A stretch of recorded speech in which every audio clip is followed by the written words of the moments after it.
For those of you who have joined, thanks for joining. We'll commence the call at 3:03. Let's give 3 minutes for all our colleagues to join in.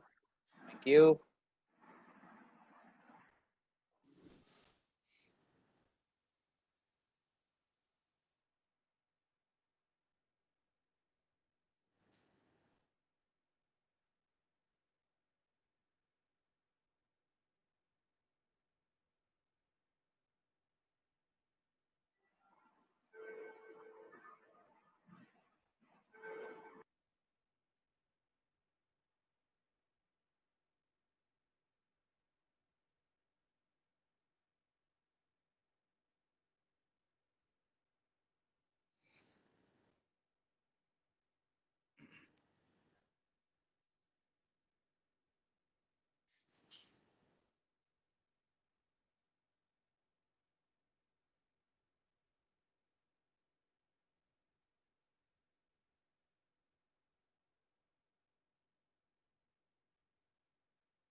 Welcome to all our colleagues from India, Bangladesh, Sri Lanka, and Mauritius to these wellness series of webinars that we're having. Thank you for joining. Just for a quick recall, for those of you who have joined yesterday's webinar and those of you who could not, we had a conversation on building emotional resilience during the lockdown. And we had some very good questions and interactions yesterday. To continue this series, we have requested Dr. Bharat Agarwal from Apollo to take us into the next webinar. And the topic is as current as it can get. It's about coronavirus. So, a quick introduction. Dr. Bharat Agarwal is a senior consultant with Apollo Hospital, Navi Mumbai.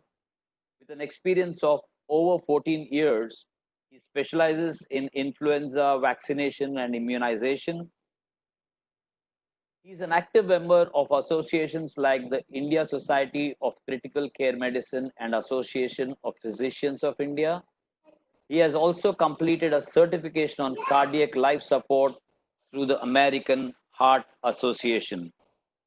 Over to you, Dr. Bharat. Thanks so much for taking time out. This is Badri Narana handing it over to Dr.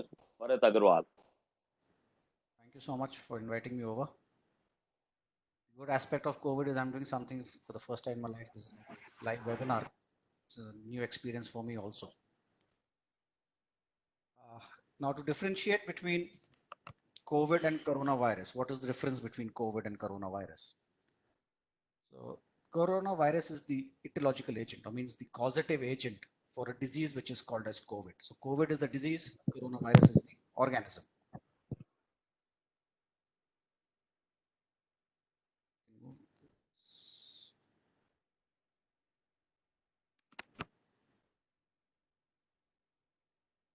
Why is it called as a coronavirus? It's a family of viruses which are involved with the respiratory tract.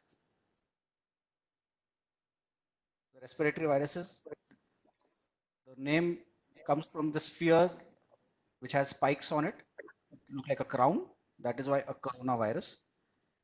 It is not a new virus. It is an old virus. It is a new mutant strain which is causing a new disease.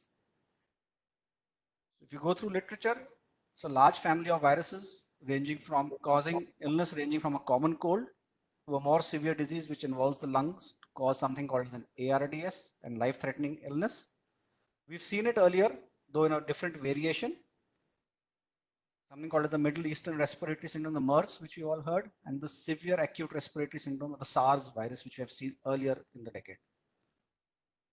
The NCOV, that's the novel coronavirus, is the new strain, which was picked up in China early this year, and which has spread all over the globe, sparing a few countries. So as like any other viral illness, it would start with a fever, a little bit of throat irritation, cough, runny nose, malaise, body pain, a little bit of nausea, vomiting, lack of appetite. This coronavirus is also known to cause some abdominal symptoms like diarrhea.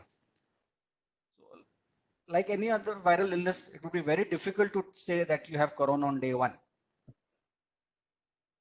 If you do visit a physician or your doctor on day one of your illness,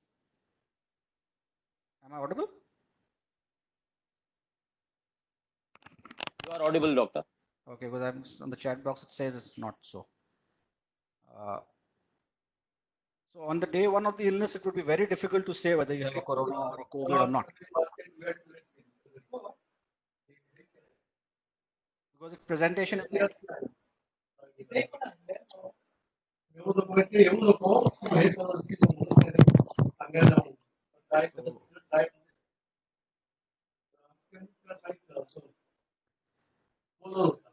yeah,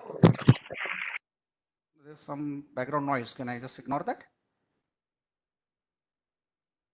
Yeah, you can continue, doctor. Now it's stopped. Okay, thank you. All right. So as I was saying, on day one, it would be very difficult for anybody to tell you whether you've had a corona or a COVID or not, because the presentation is like any other common influenza or a viral illness, which is usually not incapacitating. Probably if you have had a positive travel history, or you've been to an area or been exposed to somebody who has a positive travel history and has a throat swab positive, then you could suspect that on day one. Else, just out of the community, it would be very difficult to pick it up. When does it become serious is when it gets into the advanced stages of actually involving the lung parenchyma badly, where your oxygenation gets hampered and you start feeling breathless, and where even walking a short distance would make you a little breathless. Going to the washroom, maybe you might start panting, or you could be even breathless at rest. The cough would worsen. You would be continually having a dry, hacking cough. It may not be a very sputum productive or an expectorant cough. It would be only a dry cough. Is it a very bad disease to have? If you ask how contagious and deadly is it? So we have had some data here. It says the transmission rates are anywhere between 3.5 to 5%, and the fatality rates are not very high as compared to the earlier ones like MERS or the SARS virus that we have had earlier. Ebola, we had a small outbreak in India and Kerala some years back, but that was even deadlier, but we were able to contain it. So do you need to be scared of corona? So it is not supposed to be scary. Yes, it is troublesome, and not everybody becomes critically ill or needs to be hospitalized. Most of the patients would recover on their own or need maximum stay at home with symptomatic treatment, taking care of the cough, the cold, fever, body ache, nausea. So most of the simple prescription drugs would help you out there. There's a small subset who would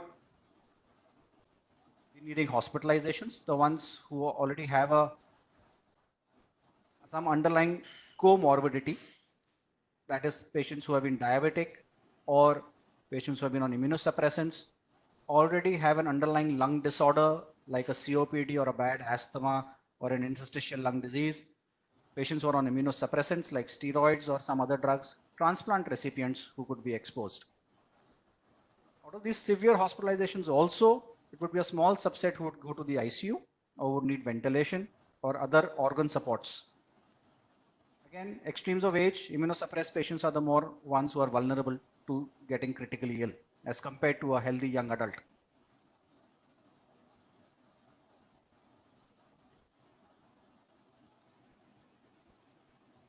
Those aged more than 60 are at risk. Now, this slide is actually based on out of China, so where the smoking rates were also very high, so that's why you see bad figures. But it does reflect world over also that the elderly are the ones who are more seriously affected as compared to the young population. Some myths going around, just take a little break from the science. Some myths going around in India at least, ki once the summer sets in, will the COVID die or will there be no corona? So as far as the evidence which is available, it's a new virus, so we have limited evidence. The new coronavirus can be transmitted in all areas, whether hot and humid or cold climate. So don't be under the false influence that just because the summer is approaching, you could be carefree and the corona cannot hit you. Maintain your protections and the lifestyle modifications which had been advocated, which are all over the place and all over the media, which we will be discussing. So let there be no callousness since the summers are approaching. So,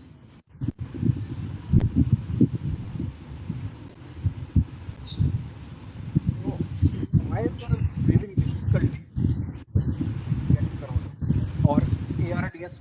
Maybe whatever be the cause of the ARDS, whether it's a bacterial or a viral pneumonia or a fungal pneumonia.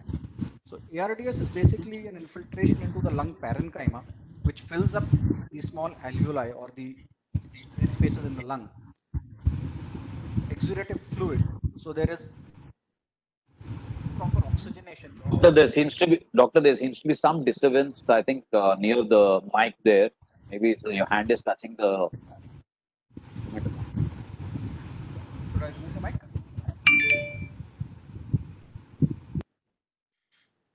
Now it's gone. Carry on, doctor. So I can continue. Probably I didn't do anything. Somebody's mentioned I should switch off my video. Should I do that? Yeah, you can if it helps. Maybe it will reduce the. Okay. Put off my video. Good enough. Okay. A lot of questions popping in. We'll take them at the end of the session. Yeah. You can pause it around 4:45, doctor, and 3:45 and take the question. Thank you. Thank you. Thank you. So when you have the lungs involved with this exudative fluid, secondary to an inflammation cascade which sets in because of these viruses, is when you lead to an ARDS or an adult respiratory distress syndrome is what it is called as an ARDS. Presents as shortness of breath even at rest. You may not be able to lie down flat. You'll have to sit up propped up because the minute you lie down, you start gasping for breath. Your oxygenation levels are low. And if you have an underlying lung disease, your carbon dioxide levels may be going up. As I mentioned earlier, the greater the number of associated health problems that you already have determines the outcome of your serious illness. So greater the risk of multiple organ failures. If you have an underlying chronic kidney disease already, maybe you may not be on dialysis, but if you do land up with a bad illness causing ARDS, the kidneys again take a backseat. Or if you have got an early liver disease, where you're a badly controlled diabetic, or you have a bad asthma, all of these are predispositions to a more serious illness from the same virus. So what should one do? I think it's become pretty common knowledge now, since all over the media, some true, some false, but most of it is there. And I think it will be just a reiteration of what you have read all over the media so far. So follow the culture of no handshake. So whether it's just you wave a hi or say a namaste or bow down or say a adab is your choice, but we avoid contact and no handshakes. You practice your hand hygiene at all times. How do you do that is one will come to the next slide. But again, self-hygiene and hand hygiene is of utmost importance here to prevent spread, and hygiene for yourself and your surroundings and for the people around you also. Avoid close contact with anyone showing symptoms of a respiratory illness. So somebody with an upper respiratory infection or a cough or a sneeze or just a little bit of fever, stay away. Wear a mask only if you have respiratory symptoms, if you have a cough or runny nose, as of now till last night, there was no recommendations for asymptomatic people to be wearing masks, especially at home or for routine errands. But you would need to use a mask if you're going into a crowded area, into a public space where there are a lot of people. So it is better to use a mask now. You don't need an N95 mask, which is the tough mask to breathe through at all times. Maintain safe food practices, eat well-cooked hygienic food, avoid raw uncooked food, especially meats, and food from the roads. Avoid contact with live undomesticated animals. I'm not saying live animal markets, farms, which I think in India is not so common, but avoid it.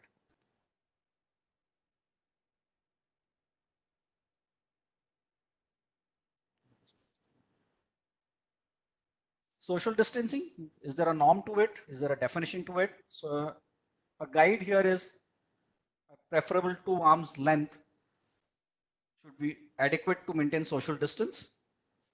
Maybe even a 1 arm's length if it's too close. Somebody coughing, sneezing, at least 6 feet should be away. And the person coughing or sneezing should be covering his mouth with whatever is available or into his own sleeve. So is hand washing important? It is the thing which is of utmost importance right now to keep your surroundings clean and keep yourself clean. You should wash your hands frequently, correctly. There is a 7-step hand wash, which I'll come to next slide. You use an alcohol-based sanitizer to keep your hands clean before eating, after eating, touching any objects, going out and coming back home. If your hands are visibly soiled, means they have dirt, they have oil, then it is better to wash with soap and water and not use a hand sanitizer alone. So after using the washroom, it is always better to be using soap and water and not an alcohol-based rub. So a 7-step hand wash, it is not the simple hand wash that you normally do. In fact, this should be incorporated in daily usage also. You're supposed to cover all the surfaces of your hand, apply water and soap or the hand rub.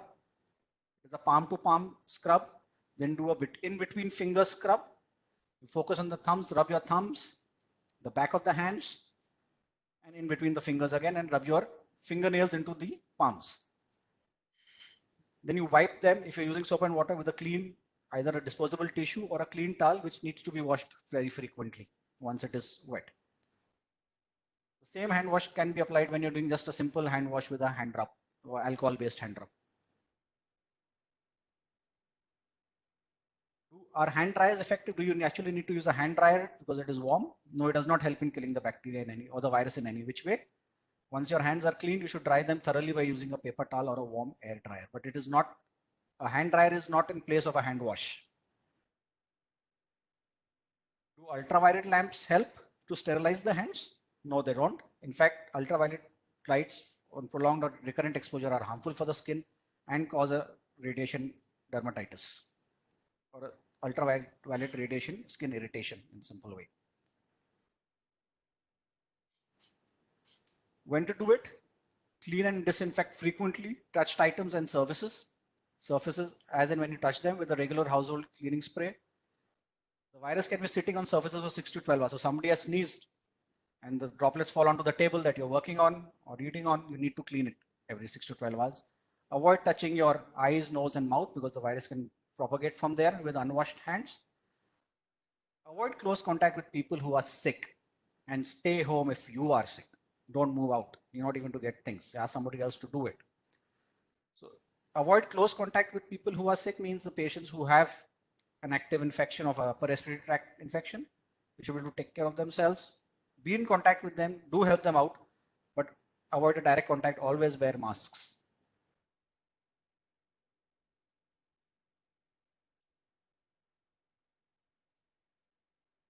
This was a good question. Can pets at home spread the new coronavirus? There's been no evidence to that yet. Unlikely so, because there has been no direct transmission. So pets at home, as such, are not a source for the spread of the virus. However, it's always good to wash your hands with soap and water after contacting your or touching your pets or petting them for other infections and not for the coronavirus. Cough etiquette. Cover your mouth and nose when you sneeze. Either if you have nothing on hand, just sneeze into your elbow with a covered elbow or into this into your shirt, which you'll probably wash off later. If you're using a tissue, cough into the tissue and do not put it back into the pocket. You need to dispose it.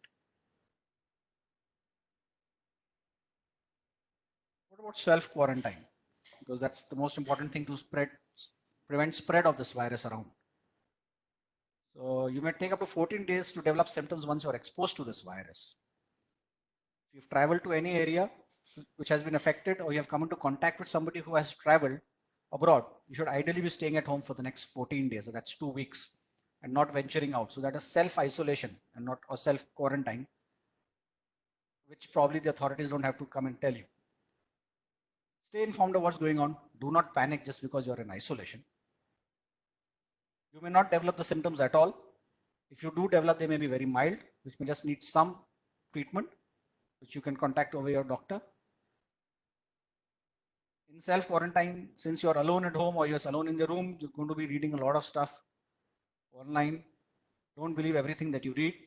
Make sure you check the source of what you're getting your data from.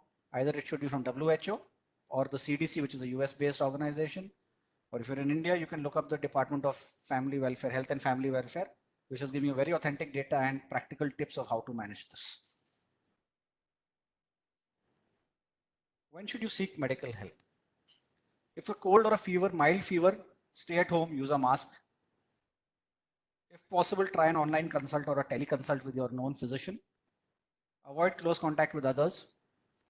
If the fever is worsening, or you have a troublesome cough, or you're feeling short of breath, then you need to report to a hospital which is closest to your place and seek urgent medical help, especially if you're short of breath. A simple cold or fever, you can take a paracetamol or some symptomatic medicines. And the best thing would be to try an online consultation instead of venturing out of the house, so that you don't spread and you also don't come into contact with people who would be sitting in an open clinic seeking the same consultations.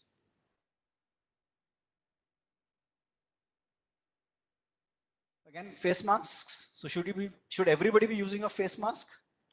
No. Earlier, face masks were supposed to be only for the surgeon to prevent transmitting infection to the patient, and not vice versa, that the patient would transmit to the surgeon. Most of us now would use a 3-ply surgical masks are enough to prevent transmission. N95 masks, which everybody is holding, are needed only for doctors which are performing procedures on an exposed person or a suspect person that causes respiratory secretions to get aerosolized. That means suppose the patient is getting nebulized, or somebody is intubating or putting a patient on ventilators, or doing some bronchoscopy where droplet infection can be persistent in the air for a long time, is when you need to use an N95 mask. Other simple masks, cloth masks and 3-ply surgical masks are good enough to be used. You need not use the masks inside the house when it's just the family there. If you're going out into crowded areas, going out into the market, you need to cover your mouth now. Earlier that was not the recommendation, but it is now the recommendation now.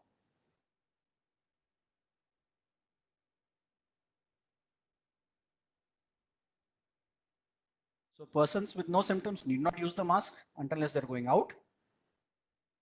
In fact, erroneous use of mask or continuous use of a disposable mask for longer than 6 hours or repeating the same mask actually increase the risk of getting an infection, because you're going to be rebreathing the same thing again and again. So instead of using a mask, it is better to do the other measures which are more effective. That is your hand hygiene and keeping the surrounding clean and continuous cleaning. Just a mask is not foolproof. When should somebody actually use a mask? When it develops symptoms of a cough and a fever, then a 3-layered mask and not an N95 mask is good enough. But still, you need to continuously use your hand wash. Whenever you're visiting a healthcare facility, even if you're asymptomatic, use a mask, because you don't know if the person ahead of you is symptomatic or not. When you're caring for an ill person, so if the person that you're caring for in the house or anywhere else, if that person is coughing, so you need to use your mask. Close family contacts, suspect, confirmed cases contacts will need to use a mask, which will be a surgical mask and not necessarily an N95 mask.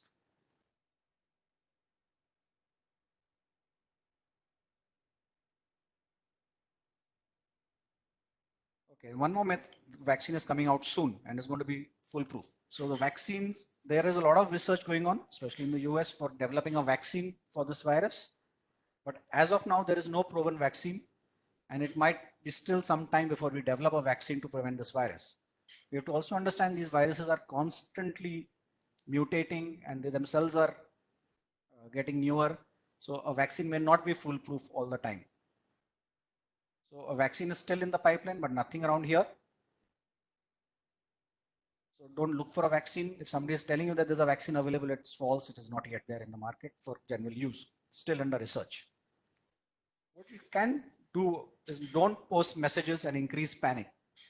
We see a lot of people just forward message because they've received messages from some source without verifying what that source is. So I suggest forward only messages that actually come from a very reliable source or from a ministerial source and not from some mere hearsay or forward messages. Really appreciate and would really suggest don't buy up all the masks, sanitizers and medicines in sight, which you probably would not need also, and leave them for the people who would actually need them. In short, don't panic and don't hoard. If you use up all the soap, you have to understand the others also need the soap to keep themselves clean. So that keeps the environment clean, and so you don't get transmitted.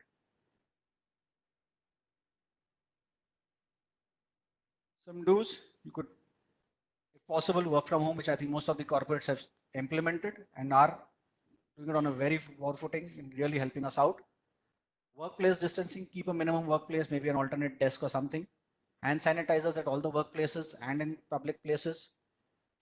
Educate the employees, as which your organization is already doing. Not to create panic, stay calm. Not everybody is going to get affected, and it is not a bad disease. It is there, it comes in clusters, it's causing a lot of anxiety and panic, but it need not. Work with the government and health authorities, help them, obey them, they're there for your good. If they telling you to stay at home, stay at home. Don't venture out for routine stuff, like for a routine, even for a healthcare consultation. If it's a routine healthcare consultation, like a diabetic follow-up, you think your sugars are okay, you really need not come to hospital. Avoid multiple trips to the market. Maybe once in 3 days you can get your groceries and stuff. Call the groceries at home. Maybe the people staying in societies can do so. And limit your outside work. A very common question asked every time is, can you do something to boost up your immunity? Now, immunity is something which does not develop overnight. It's a long process. It's a continuous process. The best way to develop immunity is get exposed. So your innate immunity can help you on a long-term basis. You're supposed to be good, hygienic food, fruits, and staying healthy. Exercise, all these do help boost up your immune systems. Are there any medicines to boost up immunity? Nothing proven so. But yes, supplementing vitamin C up to 3 grams a day, that depends on how old you are and what is your other comorbidities.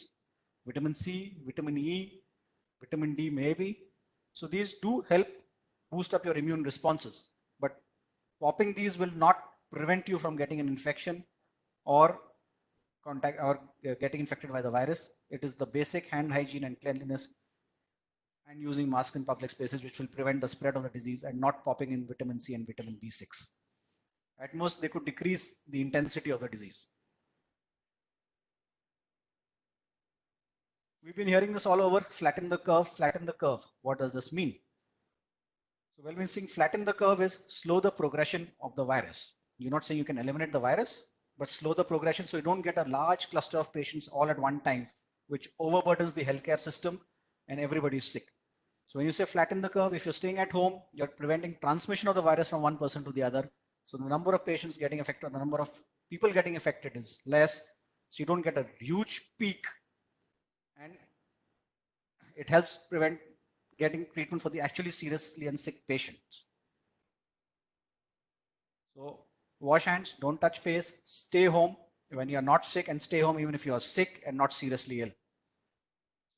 Moral of the story is that please do not venture out as of now till such time that we hit the curve, and then we are able to flatten the curve effectively. If you ask me, I have not discussed numbers here at all, how many numbers are there and all, because it's a constantly evolving thing. If you're in Maharashtra, Mumbai, that's where I'm located. We've suddenly seen a surge in numbers here. It's probably because we've started testing more people than what we were testing earlier. Secondly, we have now started testing people even with people who don't have a history of contact of somebody who's had a travel history directly. Severely symptomatic patients also we have started testing now. Earlier, the numbers were low because we were only testing patients who had a history of direct travel from one of the endemic countries, or who have been in a direct contact of a patient who has tested positive, or somebody who has traveled.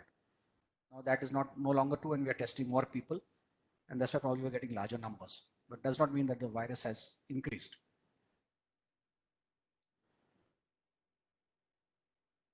So sanitize, you should stay alert, stay safe, stay inside as much as possible, don't move out, don't panic, stay healthy, maintain good hygiene, maintain good diet, maintain your exercise regimens when you're not moving out, gyms are closed, but still continue exercising at home. That will keep your immunity better.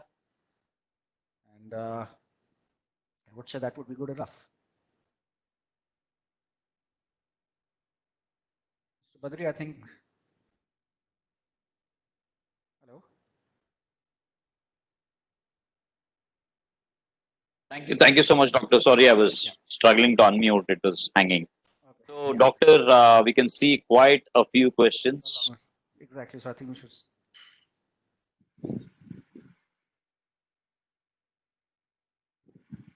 Anything that you would like to ask me, Mr. Badri, or should we start hitting these? Anything on a general base?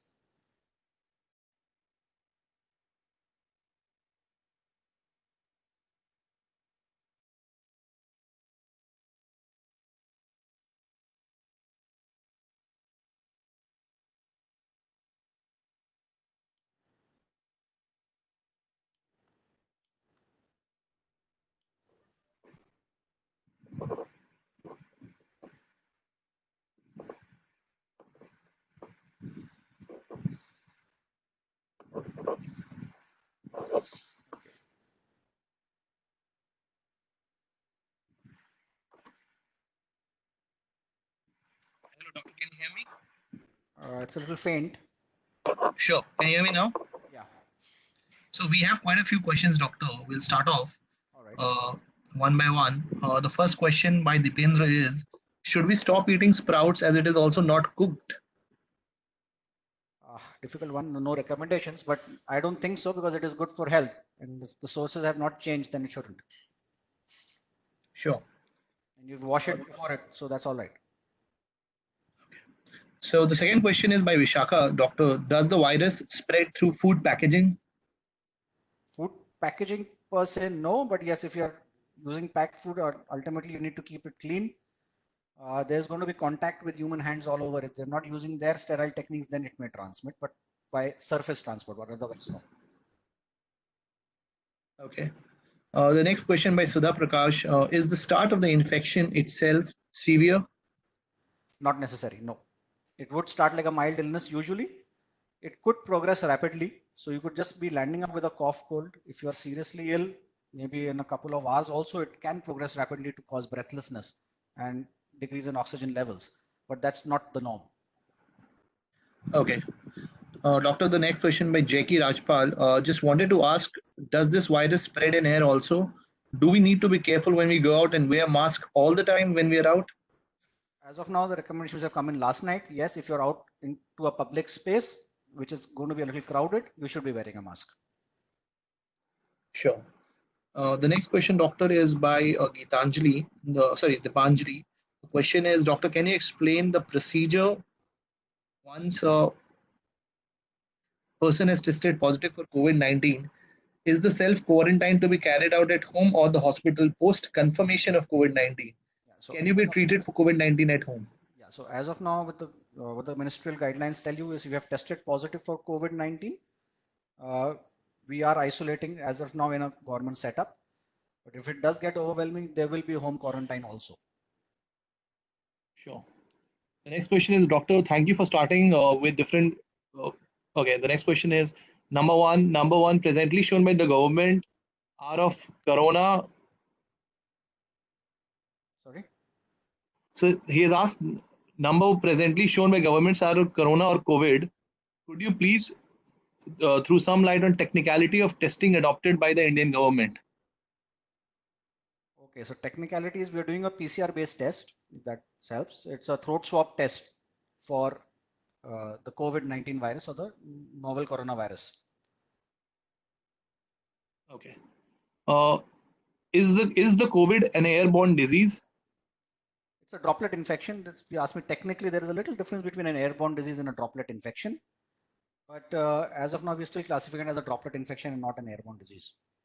Sure. It might change in some time. We don't know. Sure. The next question is, on an average, how long does it take to recover from contracting the virus? Like any other viral illness, it could take up to a week's time. And unless you've got complications and it has caused some organ dysfunction. Sure. Doctor, the next question is, just a second. Can we give egg to our kids? Yes, of course. You're cooking them and giving them. You're not giving raw eggs, I guess. Okay. What is the method to follow when we see some or all of the symptoms? All right. So first and foremost is, if you are not getting serious symptoms, you get a very mild cold and a cough, or you got a little bit of fever, try and get a teleconsult with your physician. If the cough is not responding to the primary line of treatment, or the fever is worsening, or other symptoms are bad, you're getting chest pain, you're getting breathlessness, or the cough is not settling, then I think probably go in for a consult with your physician. Okay. Physical consult. Right. Next question by Lata. A lot of requests are coming for blood donation. Is it safe to donate blood? Safe to donate blood? Yes, of course, yes. Unless you've been directly exposed. So if you haven't had no history of a travel or a direct exposure to a person who has traveled or has been tested COVID positive, then you are safe for donation. Sure. Doctor, the next question is, what is the risk of the virus residing in groceries which we get home from a grocery store? How do we deal with de-risking this? See, there is no foolproof. Probably you just need to wash your groceries well before using. Sure. But unlike, see, what the latest data says is the virus on surfaces can last from 6 to 8 hours outside, but otherwise no, it dies on its own. Okay. Doctor, the next question is, we are getting negative details and that is only of deaths. But what is the success rate? What is the rate of people recovering from the infection? All right, so we've got some here. I can just read out a little to you. So if you see, Maharashtra has given some data last night, which tells me the number of the deaths are the ones which are highlighted. That's probably the media also, which helps us a lot in these days. I can just give you. Probably the death rate would be probably less than 1.52% from the patients who have tested positive.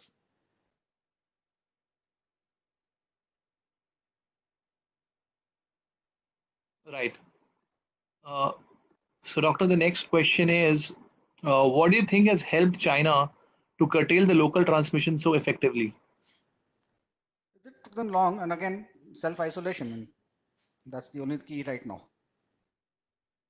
So if I can have numbers, we've had date-wise distribution in death in India. So in India so far, in Maharashtra, we've had 12 deaths. In India, around 38 deaths so far. And probably the numbers who have been tested would probably go over 1,000. Right. We've had at least 1,000 cases. Maharashtra itself has got more than 300 cases and less than 12 deaths. So that's not a large number. Exactly. The next question that is being asked is, we have heard that people are tested positive are being asymptomatic. Is it possible? Yes, you have asymptomatic contacts is what we call them. So they could be asymptomatic and just be a carrier. So they're asymptomatic carriers of the virus. Right. The next question, doctor, is generally, how do we tell if the virus is bioengineered or not? No, that's don't think so. I'll be able to answer you this question because there's a lot of theories behind this, and none of them have been proven whether it is bioengineered or it is a de novo virus or the old virus has mutated or not, whether it is transmitted from the bats into the Chinese and then the rest of the world. But again, it is all speculation. Okay. So the next one is, can a person who is infected get reinfected again after recovering? Very unlikely, because the body does develop antibodies to the virus once you're infected. That's the basis of immunization for any immunization. So once you've been exposed to the virus, you would develop an innate immunity to it again. Right. If an infected person visits any place, say grocery shop, what is the risk for other person visiting that shop after some time?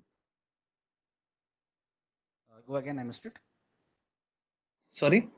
I missed the question, the first part of the question. So what he's asking is, if an infected person visits a place, say a grocery shop, what is the risk for other person visiting the shop after some time? Yes, so if you're asking me if the person has not been wearing a mask at all, then it's quite high. But that is not to scare you. And if you have been using a mask, again, it could prevent. But if you ask me percentage wise, there's no percentage by the government which can tell you that. Sure. So the next question is, do you think immune boosters like pepper ginger really help us? Boosting immunity any which ways will help you fight any illness. So it is not specific to this virus. So as I mentioned, I said vitamin C, B, vitamin E.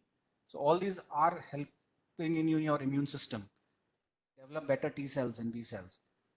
So all of these newer immune boosters which are there, which have probably been there from time immemorial and we just did not realize, they would help you boost your immunity definitely, but specifically against this virus, no. Right. A couple of questions. Is there any possibility to expose coronavirus symptoms after 14 days? Yes. Okay. And the next. But it's very unlikely. But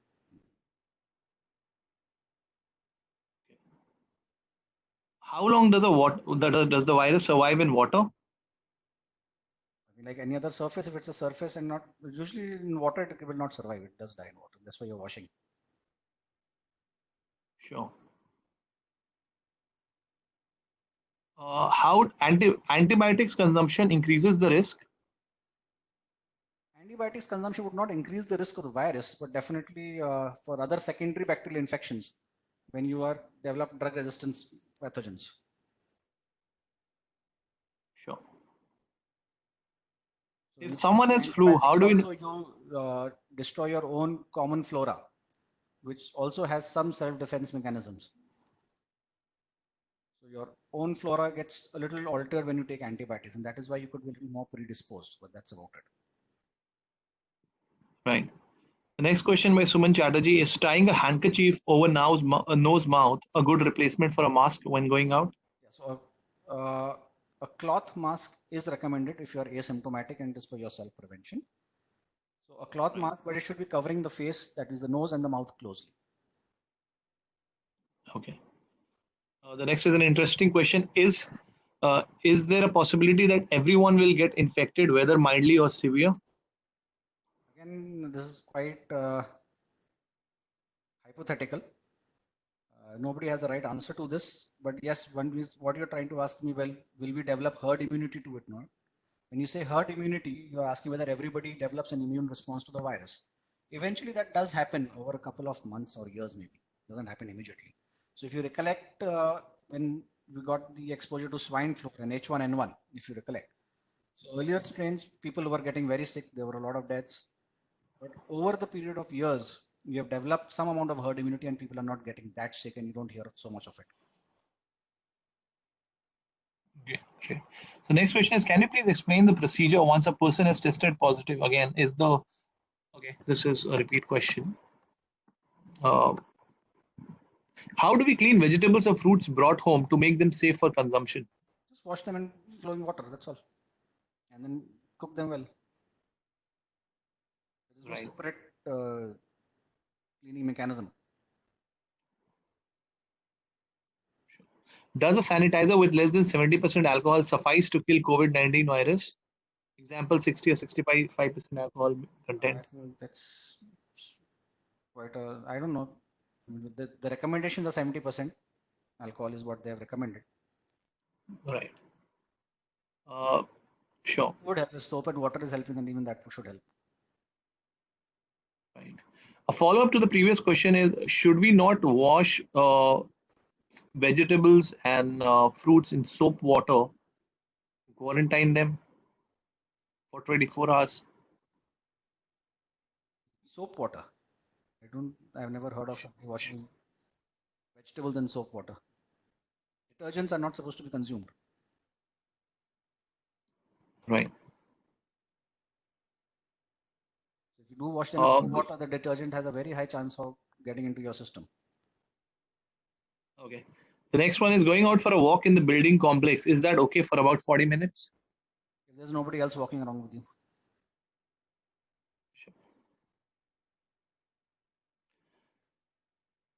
Does the virus spread through house flies? Not proven yet. There have been this thing, but not yet proven. So unlikely yet. Sure. I'll just take some more questions. Yeah. Time. Will Yakult immunity drink help in building immunity to withstand COVID-19? Yakult is more for a gut immunity for patients whose gut flora has changed and not the respiratory flora. Sure. Unlikely. The next one is quite an interesting one again. If we compare with developed countries, India is a populated country, the most dense country. I am amazed how still the cases are not exponentially increased in India. Is there any factor apart from government proactiveness?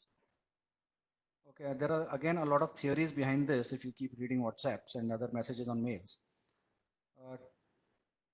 Apart from the government agencies which have really kicked in fast and at appropriate time, the numbers did not kick in very high earlier. Was firstly, we were not testing everybody. We were testing only the ones who had come in from a positive, who had symptoms and had traveled. Asymptomatic travelers we were not testing also. So that's why the numbers were low. Secondly, as we say, innate immunity. As a country, we may be having a little better immune response to the more westernized West world, where their immune systems have been underdeveloped because of, I mean, sorry to say, but a lot of cleanliness, I guess. Sure. So the next question is, Doctor, that it's a question from me. So there's a difference. Now they're saying that we are in a phase of local transmission. So what is the difference between local versus community transmission? So that's where the difference between a droplet and airborne infections come in. Right. So that's why we were saying earlier, we always thought it was a droplet infection. And that's why now some data does emerge whether there is some airborne transmission also. Okay. The next one is by Rahul Bage. Tell us about HCQs 400. I believe that's hydrochloroquine. I've heard a lot about it and many have started having the medicines.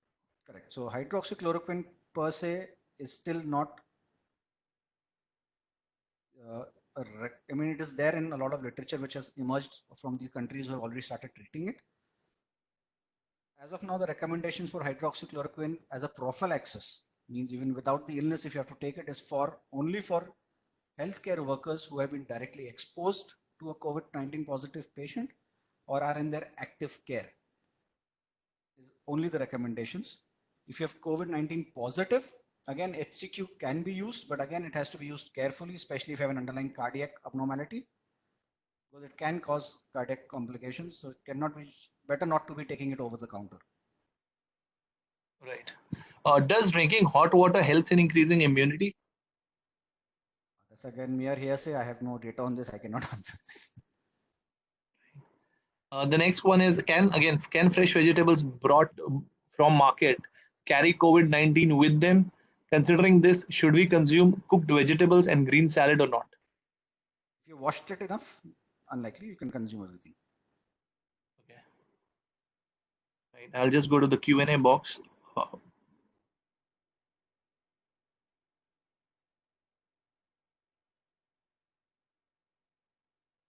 People who are allergic to dust have normal cold. When should this person contact the doctor to find out the COVID effects? Correct. So that's a good one. So to differentiate between a normal exacerbation of your asthma or whether you got a hyperimmune response to your allergies or whether you got COVID, the first factor would be fever. Usually you would develop a fever, a worsening of the cough and just not a runny nose, associated with the other symptoms of a viral illness. That is body ache, malaise, lack of appetite, maybe some nausea, some abdominal pain. So if you feel generally sick is what you will be able to differentiate it between just an allergic response versus your worsening of the asthma. But again, if you think you have anxiety, you think you're not well or you're sick, consult your physician to differentiate it. Doctor, a lot of people are asking questions around. Can you please talk about the difference between the normal flu symptoms versus COVID symptoms? There is no difference. That's what I said in the first slide. It would present like a normal flu in the early phase. The cold and cough would be there. The differentiating feature may be the fever, which could be a little higher grade as compared to a normal flu, where the fever may not be so high grade. But again, that's subjective. So, Doctor, sorry. Sure, please carry on. So, the differentiation till now we were doing was on contact history and travel history to differentiate somebody from a common flu with a COVID. But now once the community spreads is evolving, then this travel history or contact history will help us maybe pick you up earlier, but after some time it will become inconsequential. So a bad cough, cold, fever may need a COVID testing. Doctor, there are certain articles which have shared that the difference between COVID-19 versus flu and common cold is that in COVID-19 the chances of a cold and sneezing are in very few cases. Can we eliminate based on that? No, you cannot eliminate. So if you say as compared to common, the fever is predominant. A dry, irritating cough, bad cough without much of expectoration or sputum production is again a feature of this. Sure. Which a normal cold cough may not. A flu may have a runny nose, coryza, a lot of secretions, respiratory secretions, which may not be there with a COVID. Are hypertensive, diabetic, and or asthmatic patients at risk even if they are young? So diabetics and asthmatics or COPDs definitely are risk of more complications. Alone hypertensives may not be, but diabetics and asthmatics, yes, even if they are young, yes, especially if the diabetes is poorly controlled. Will someone with a history of sleep apnea at higher risk? Sleep apnea is like another obstructive airway disease like COPD and this thing. So they are at slightly high risk, but not as bad as to somebody who's on a bad asthmatic or COPD. Right. But let it not create any anxiety that all obstructive sleep apneas are at higher risk, please. Does salt and hot water can be used for cleaning vegetables that we get from market to protect us from COVID? I think just washing the vegetables with enough fresh flowing water is enough. Salt, I'm not sure. And prevention of COVID again is just not only about vegetables, it is about the rest of the hygiene also. Should the person responsible for getting grocery from a household be isolated, as there is no way to detect a contamination until any sign? Not really. What you could do is once you're out of, you come back, it's like when I go back home, if I'm working in a COVID, so I immediately go wash my clothes, have a bath, and then move out. Sure. So if you're coming back from the market, probably just go have a bath, get your clothes washed immediately, and that's it. Would having B capsule help in boosting immune system? Well, that's a multivitamin again. So it has your vitamin B6, it has the other multivitamins, so it would help. Okay. Can we envision when is this going to subside and we can go back to normal life?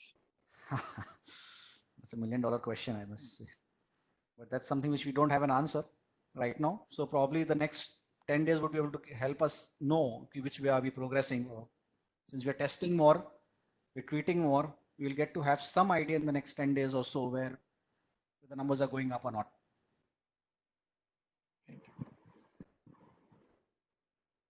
If there are any symptoms in a family member, who has to take the patient to the hospital?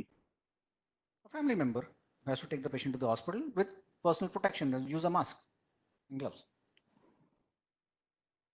So if you have a symptom, so that's what if you read the previous slides, if you're taking care of a patient with symptoms or the disease, you need to use your self-protection, that is your self-hygiene, your hand hygiene, and wear a mask at all times. Right. Doctor, considering that we have read that the suspended droplets might stay in air for say 3 hours or so. 6 to 12 what hours. is At surfaces, on surfaces, yeah. On surfaces, but not suspended in air? Yeah, I mean, they would be not suspended in air for so long, they would land up onto some surface. Right.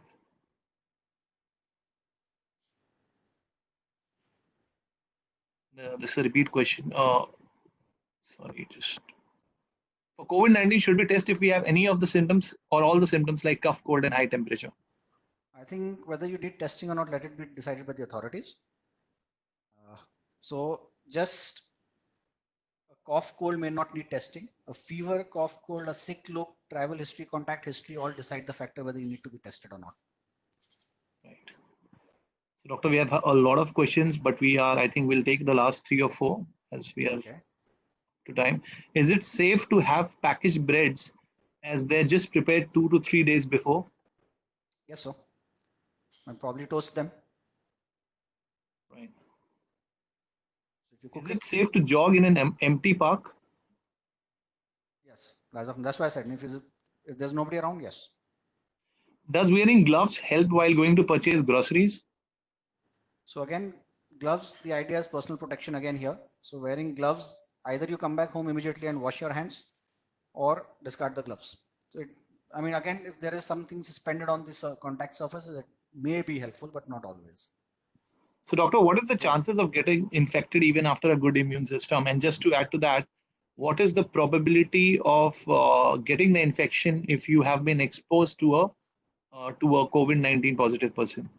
So if you've been exposed directly to a COVID-19 positive patient, there's a high chance of you getting the virus. Whether you get the symptoms or not depends on your immune system. So you could be an asymptomatic carrier. That is the problem with the virus. So if you've been directly exposed to somebody who's tested positive, you have a high likelihood of being the carrier for the virus. Right. So, okay. You may The not next, develop the full-blown illness. right. Does community transmission happen even one does not, even if one doesn't get into contact with infected patient? As of now, they were saying no. That's what, but probably we're entering to that phase now. Sure. Doctor, there are a lot of questions on personal where they're saying they're extending for my period for more than 7 days. What should I do? I think This is really follow the authorities. Don't try and challenge them right now. sure. So I think we have a host of other questions, but I believe we are running out of time. So what we'll do is I'll hand it over to Badri, and we'll try to take these questions offline. What we can do actually to all the participants is please write in your questions to InWellness ID, and what we'll do is we'll have all of these questions answered, and we'll list it down after getting in touch with the doctor, because we are almost over time now. Thank Badri, you. over to you. Thank you, Rishi. Thanks a lot, Dr. Bharat. In fact, you answered all the questions very patiently. Thank you so much. Pleasure. I It was hope I very was useful. useful. Yeah, definitely useful. We're taking away quite a few thoughts from this conversation. So I will welcome our Chief Talent Officer, Mr. S.P. Nathan, to close the call with his comment. Over to you, Nathan. I am completely overwhelmed by what Dr. Bharat Agarwal mentioned in his talk. It's just simply outstanding. The question and answers and the way that you responded, I can tell you this, in all my several years, I've never seen any webinar where we have had so many questions. Response has been instant, no hesitation whatsoever. And if we had just allowed these questions to go on, it would have carried well into the evening. So thank you so much for your patience in responding to each one of these questions. And of course, the one big takeaway for me has been the reassurance of what we should be doing and having faith in ourselves. Personally, the one about boosting your immunity through making sure that you have your regular exercise will always remain with me. So, Doc, thank you so much. Truly appreciate it. And on behalf of all of us here at Deloitte, a very, very big thank you to you and to your wonderful organization, Apollo. Thank you, sir. Thank you so Thank you so much. much. My pleasure. Thank you so much. Yeah.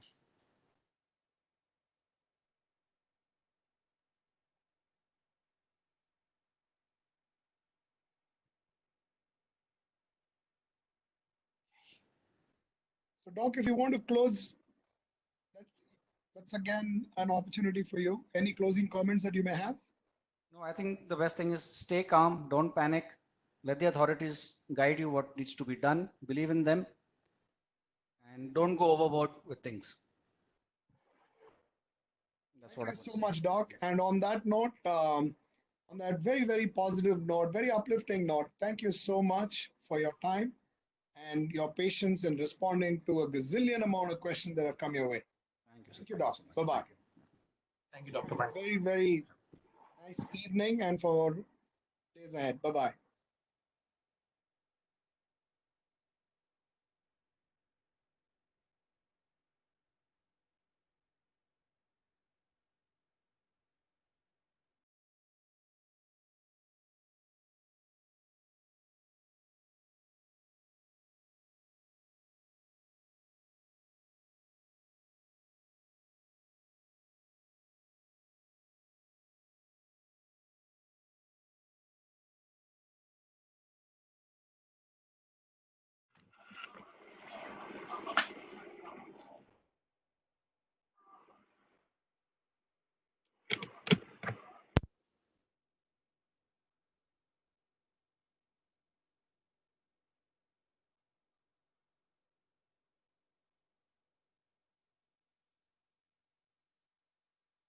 Please could you click on record to stop?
अच्छा अच्छा